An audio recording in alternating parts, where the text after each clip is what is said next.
Madame, Monsieur, bonsoir. Merci de nous rejoindre à la une de l'actualité. D'abord, cet entretien accordé par le président de la République au journal français L'Opinion. Le président de la République, Abdelmadjid Tebboune, a souligné entre autres le rôle des jeunes dans la construction de l'Algérie nouvelle. Nous écouterons plusieurs extraits de cette entrevue.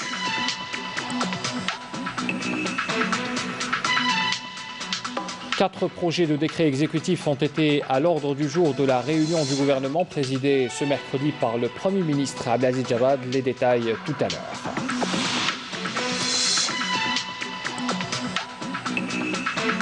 La campagne référendaire sur le projet d'amendement de la Constitution soumis à référendum populaire le 1er novembre prochain a débuté aujourd'hui sous le slogan « Novembre 54, la libération, novembre 2020, le changement ». Le président de l'ANI, Mohamed Chalfi, s'est exprimé sur cet événement sur les ondes de la radio nationale. Pour sa nouvelle parution de ce mois d'octobre, la revue El Jaish est revenue dans son éditorial sur les pas importants franchis pour le changement, avec notamment la préparation du référendum sur le nouveau projet de la Constitution.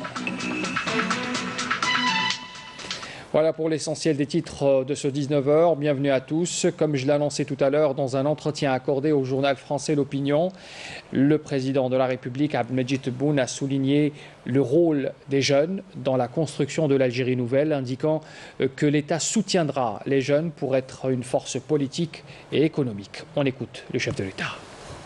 Ce changement auquel je tiens, et auquel tous les Algériennes et toutes les Algériennes et tous les Algériens tiennent, à savoir créer une nouvelle génération d'entrepreneurs, permettre aux jeunes de s'émanciper économiquement, ne pas être obligés de montrer patte blanche à tel ou tel oligarque pour pouvoir émerger. L'État est là, l'État va les aider à émerger en tant que force économique réelle du pays.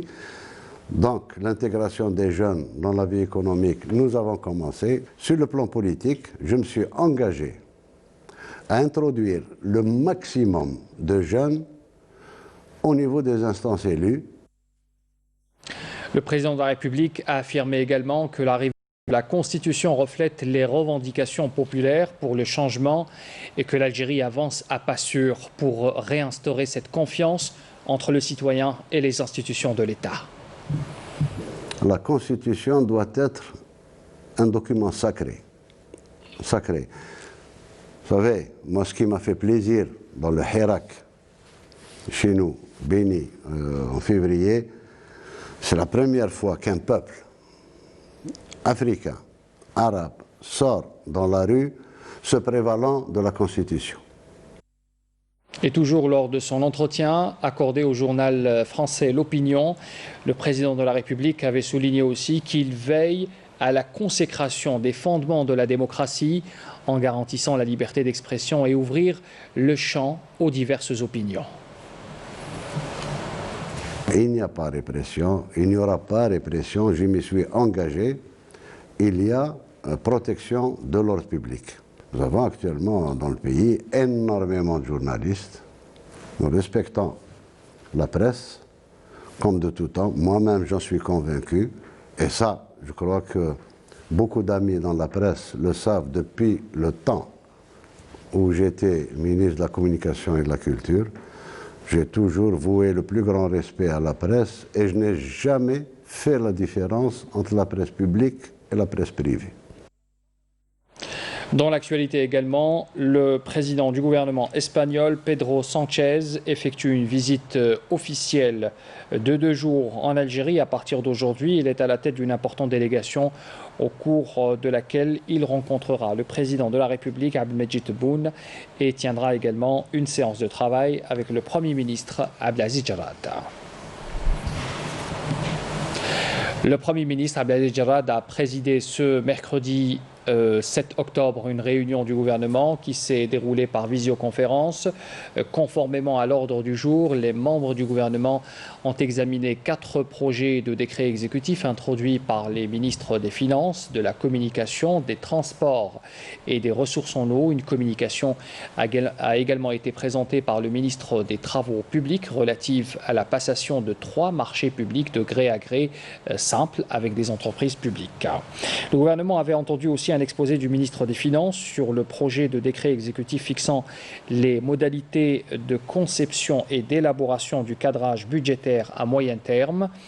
Le gouvernement a examiné aussi, lors de cette réunion, un projet de décret exécutif présenté par le ministre de la Communication, porte-parole du gouvernement, fixant les modalités d'exercice de l'activité d'information en ligne et la diffusion de mise au point ou rectification sur le site électronique.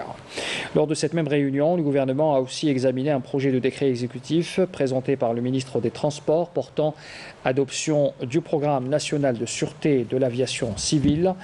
Et puis le gouvernement avait entendu aussi un exposé présenté par le ministre des Ressources en eau relatif au projet de décret exécutif portant déclaration d'utilité publique, l'opération relative aux travaux d'aménagement hydro-agricole du périmètre de Tafna Isser dans la wilaya de Tlemcen et de Ain Temouchent. Et puis enfin, le gouvernement a aussi entendu une communication présentée par le ministre des Travaux publics.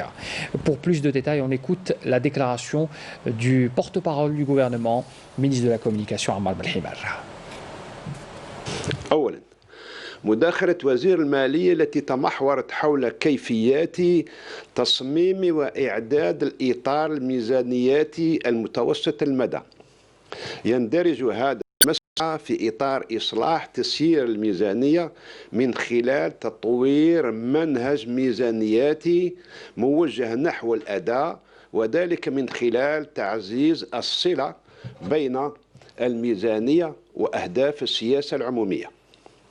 ثانيا، تطبيقا للقانون العضوي 1205 المتعلق بالإعلام، يأتي المرسوم التنفيذي الذي صادق عليه مجلس الحكومة اليوم لتحديد كيفيات ممارسة نشاط الإعلام عبر الإنترنت ونشر الرد أو التصحيح عبر الموقع الإلكتروني. يأتي هذا النص استجابة لممارسي المهنة الإعلامية والذين ألحوا على مطلبين أساسيين. أولا، ضرورة حماية تعددية الطلب في الإعلام عبر الإنترنت من كل عملية أو نشاط رقابي، لا سيما ظاهرة الاحتكار والأسماء المستعارة التي تسمح للدخلاء على المهنة بالسيطرة عليها من جهة، ومن جهة أخرى أهمية إتاحة وصول الصحافة الإلكترونية إلى سوق الاستثمار العمومي وإنشاء نظام إعانة حكومي للصحافة حسب معايير موضوعية خالية من التمييز وتتبعها الشفافية. يهدف هذا النص الجديد إلى تلبية 3 اهتمامات أساسية، هي أولا الانتقال من الطبعة الورقية إلى المواقع الإلكترونية، ثانيا الدخول من الباب الواسع في إنتاج مضمون وطني في الفضاء السيبرياني، وثالثا وأخيرا التصدي للأنباء الكاذبة. ثالثا، قدم وزير النقل مشروع مرسوم تنفيذي يتضمن اعتماد البرنامج الوطني لأمن الطيران المدني. المرسوم التنفيذي المتضمن التصريح بالمنفعة العمومية للعملية المتعلقة بأشغال تهيئة الري الفلاحي لمحيط تافنا يسر في ولاية تلمسان وعين تموشنت لتحديد الاعتمادات المخصصة لتعويض الأشخاص المنزوع ملكيتهم في العملية المسجلة. خامسا وأخيرا، قدم وزير الأشغال العمومية 3 مشاريع صفقات بصيغة التراضي البسيط لإنجاز عصرنة الطريق الوطني رقم 6 الذي يعد محورا استراتيجيا يربط الشمال الغربي بأقصى الجنوب الغربي للبلاد. وفي ختام اجتماع الحكومة، أكد الوزير الأول عبد العزيز جراد على إنجاح الدخول الاجتماعي المقرر في 21 من الشهر الجاري تزامنا مع عودة تلاميذ الطور الابتدائي إلى مقاعد الدراسة احتراما للبروتوكول الصحي المعمول به تفاديا لتفشي وباء كورونا. وسيشهد هذا الدخول المدرسي الحالي انفتاح المدرسة الجزائرية على العصرنة والرقمنة باستعمال التكنولوجيات الحديثة. في الأخير جدد الوزير الأول أن التدشين الرسمي لجامع الجزائر سيكون بتاريخ الفاتح نوفمبر الداخل، مبرزا دور الطقم الحكومي في شرح بنود الدستور استعدادا للتصويت عليه في الفاتح من نوفمبر. La campagne référendaire sur le projet d'amendement de la Constitution soumis à référendum populaire le 1er novembre prochain a débuté aujourd'hui sous le slogan « Novembre 54, la libération », novembre 2020, le changement. À ce propos, le président de l'ANI, Mohamed Charfi, s'est exprimé sur les ondes de la radio nationale à l'occasion de ce début de campagne. Je vous propose d'écouter sa déclaration. كل موعد انتخابي عام هو فرصة لتجديد الثقة. Chaque rendez-vous électoral est une occasion pour renouveler la confiance. Comme vous le savez, l'état de droit est basé essentiellement sur la liberté de choisir, mais aussi sur la confiance. La participation massive à ce scrutin attestera de l'adhésion du peuple à ce projet de réforme de la Constitution, et la société civile aura un rôle crucial dans le changement. Et je souhaite qu'elle en sera la vectrice à travers son action et à travers les relations société-État. Il faut que la société civile devienne un moyen d'évaluation et de redressement. Le conseiller auprès du président de la République, chargé du mouvement associatif et la communauté nationale à l'étranger, en visite à Msila, Nazir Ben-Ramdan avait affirmé sur place que l'Algérie nouvelle se construit en partenariat avec la société civile, comme contenu dans l'avant-projet, comme dans le projet d'amendement de la Constitution. On voit cela en détail avec Karim Haïfar. L'Algérie nouvelle se construit en partenariat avec la société civile. Une société civile qui, selon Nazir Ben-Ramdan, aura un rôle important dans le fonctionnement des institutions de l'État, selon une nouvelle approche fondée sur une démocratie participative. L'importance du rôle de la société civile est traduite par son évocation pour la première fois dans le préambule de la Constitution soumis au référendum le 1er novembre prochain, et dans d'autres articles du document, dont les dispositions soulignent aussi pour la première fois la non-atteinte aux associations, dont la dissolution ne peut intervenir qu'en cas de faute par décision de justice, contrairement à ce qui se faisait dans le passé. Cette rencontre a été une occasion pour écouter les interventions des représentants de la société civile locale qui ont fait part de leurs préoccupations ainsi que de leurs propositions.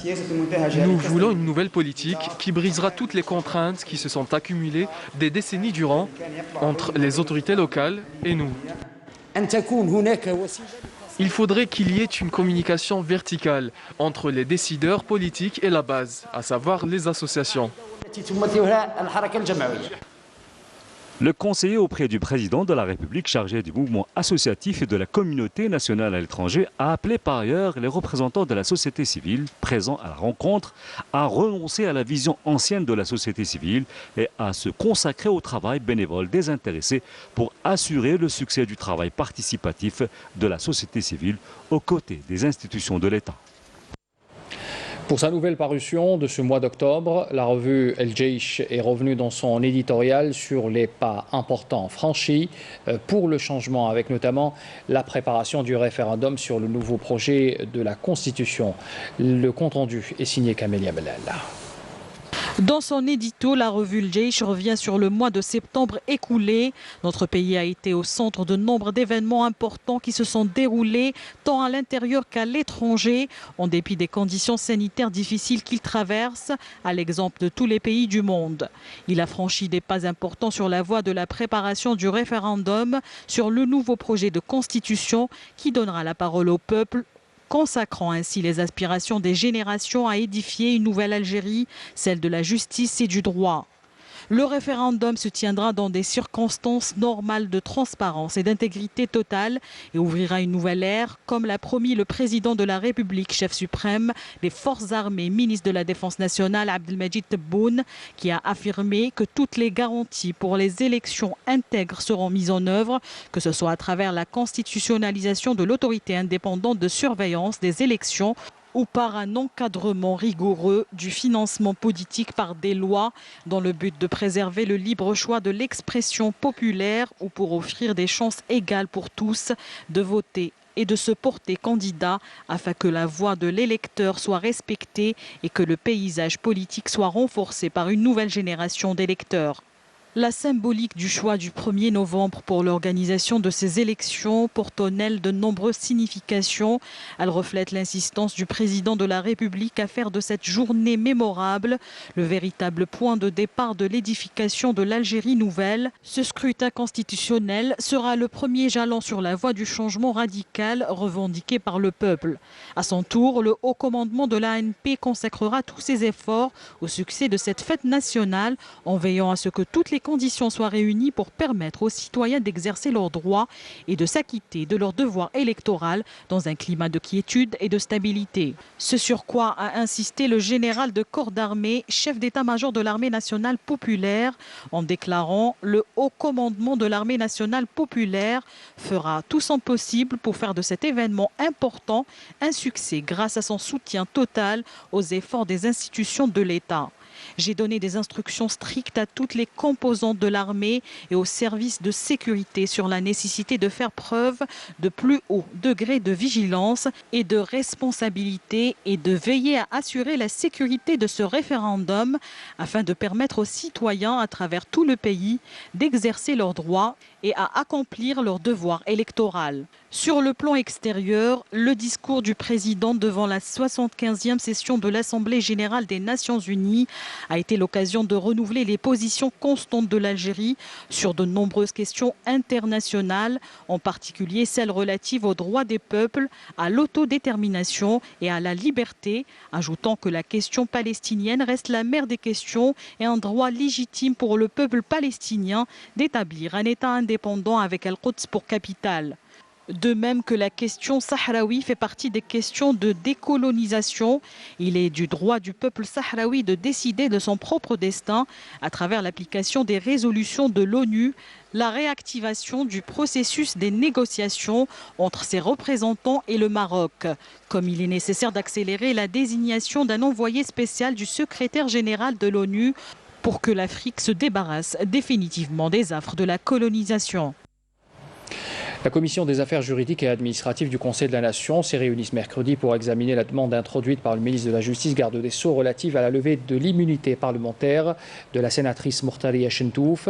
La commission auditionnera la sénatrice concernée lors de sa réunion afin d'élaborer un rapport à cet effet et de le soumettre au bureau seul habilité à fixer la date et de la tenue d'une séance à huis clos pour se prononcer sur cette demande.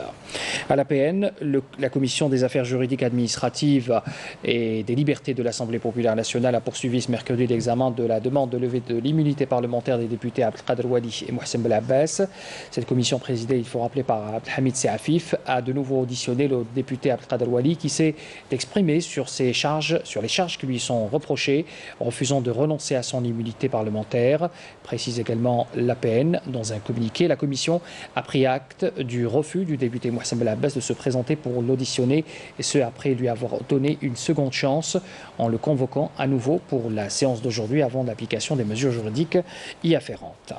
Le ministre des Affaires religieuses et des Waqf, Youssef Belmehdi, a présidé ce mercredi à Dar el-Imam de Mohammedia à Alger le lancement des épreuves du concours des cadres des cadres parmi les imams et les mourchidettes qui seront détachés à la Grande Mosquée de Paris en France. 529 candidats et candidates participeront à ce concours et qui compte 3 catégories dans les différentes spécialités de la fonction d'imam, imam professeur principal, imam professeur et imam enseignant et des mourchidettes. Je vous invite à écouter la déclaration du ministre des Affaires religieuses et des Waqf à la suite donc de ce concours. Après avoir sélectionné le dernier groupe qualifié pour ce concours, les candidats bénéficieront de sessions de formation et les compétences algériennes seront mises en valeur, sachant que les imams algériens sont les mieux appréciés à l'étranger, notamment en France. Les autorités françaises témoignent que nos imams représentent la voie du juste milieu et véhiculent l'esprit de l'islam modéré, loin du fanatisme et du radicalisme.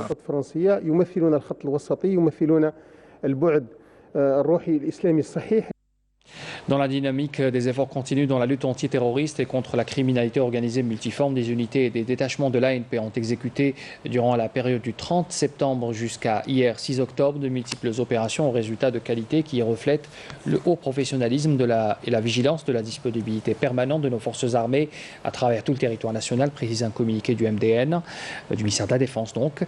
Dans le cadre de la lutte contre la contrebande et la criminalité organisée, en continuité des efforts intenses visant à contrecarrer le phénomène de narcotrafic.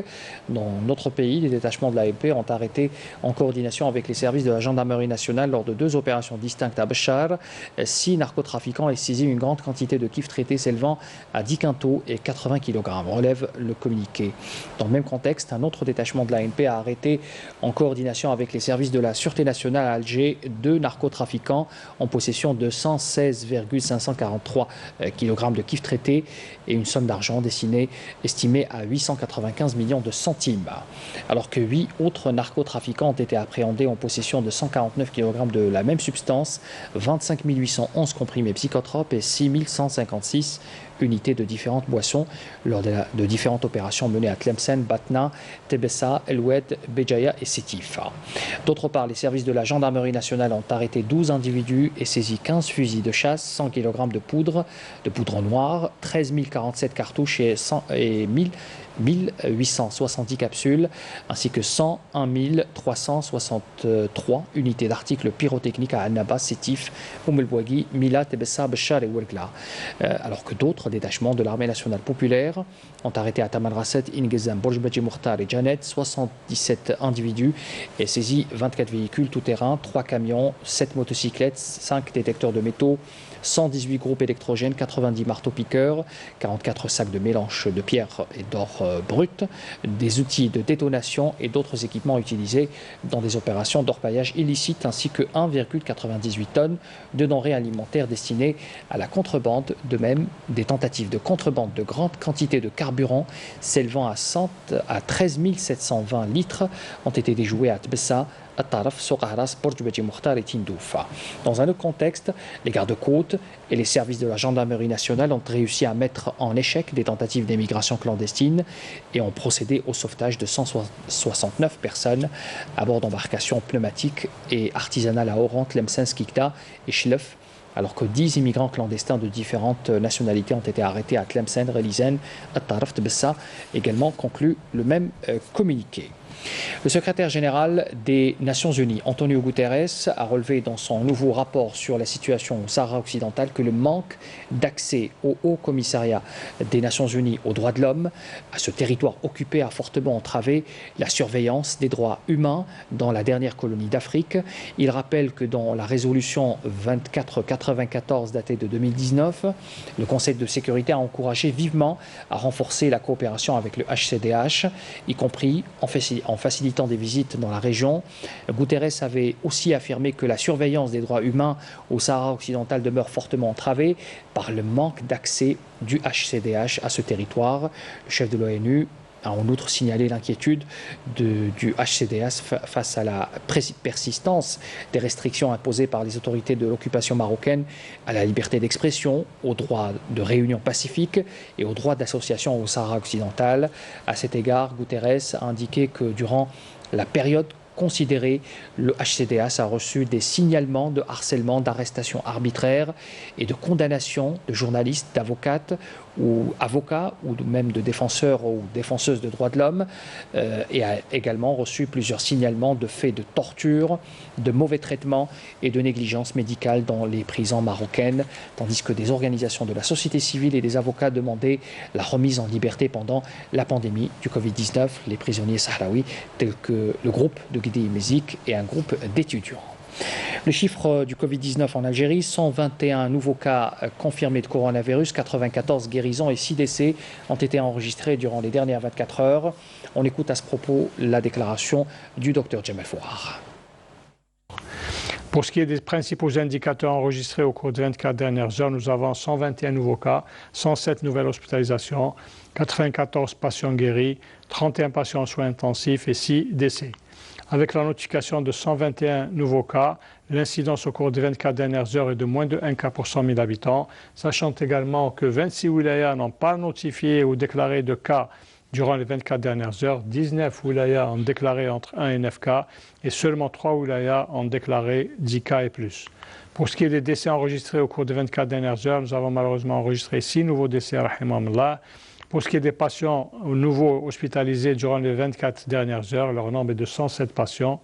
Les patients guéris à ce jour sont au nombre de 36 857, dont 94 guéris au cours des 24 dernières heures. Pour ce qui est des soins intensifs, nous avons actuellement au niveau de nos hôpitaux, au niveau national, 31 malades hospitalisés en soins intensifs. Et comme d'habitude, nous donnons toujours des conseils pratiques à notre population. Nous demandons de rester très vigilants durant cette période, de respecter scrupuleusement les règles de prévention, notamment l'hygiène des mains, la distanciation sociale et le port de masque obligatoire en tout lieu et en toutes circonstances. Sport, football, le sélectionneur national Djemal Belmadi a animé ce matin une conférence de presse par visioconférence dans laquelle il est notamment revenu sur le stage de préparation qu'effectue actuellement l'équipe nationale en Autriche en prévision des 2 matchs amicaux prévus face au Nigeria le 9 octobre et le Mexique le 13 de ce même mois. Plus de détails avec Saïd Fellaka. 11 mois après son dernier regroupement, la sélection nationale va retrouver les terrains avec 2 matchs amicaux de prestige au menu, face au Nigeria en Autriche et le Mexique aux Pays-Bas.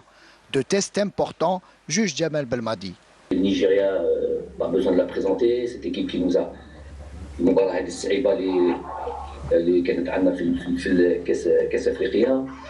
et sur lesquels on a eu évidemment beaucoup de difficultés, mais de toute manière c'est toujours comme ça quand on joue contre le Nigeria. C'est une équipe qui a été au mondial, le dernier mondial. C'est une équipe qui est bien classée au classement FIFA, je crois qu'elle est 2e, au classement FIFA CAF, 2e ou 3e. Ensuite il y a cette équipe du Mexique. J'aime bien ces équipes, je dis sud-américaines, mais bon, c'est sûr en Amérique centrale, mais ces équipes-là à fort potentiel, qui est sur la même trajectoire que la nôtre, qui a des automatismes, qui a beaucoup de joueurs. 2 matchs auxquels le milieu de terrain de Nîmes Olympique, Zindine Farhat, ne devrait pas prendre part en raison d'une blessure contractée mardi soir à l'entraînement.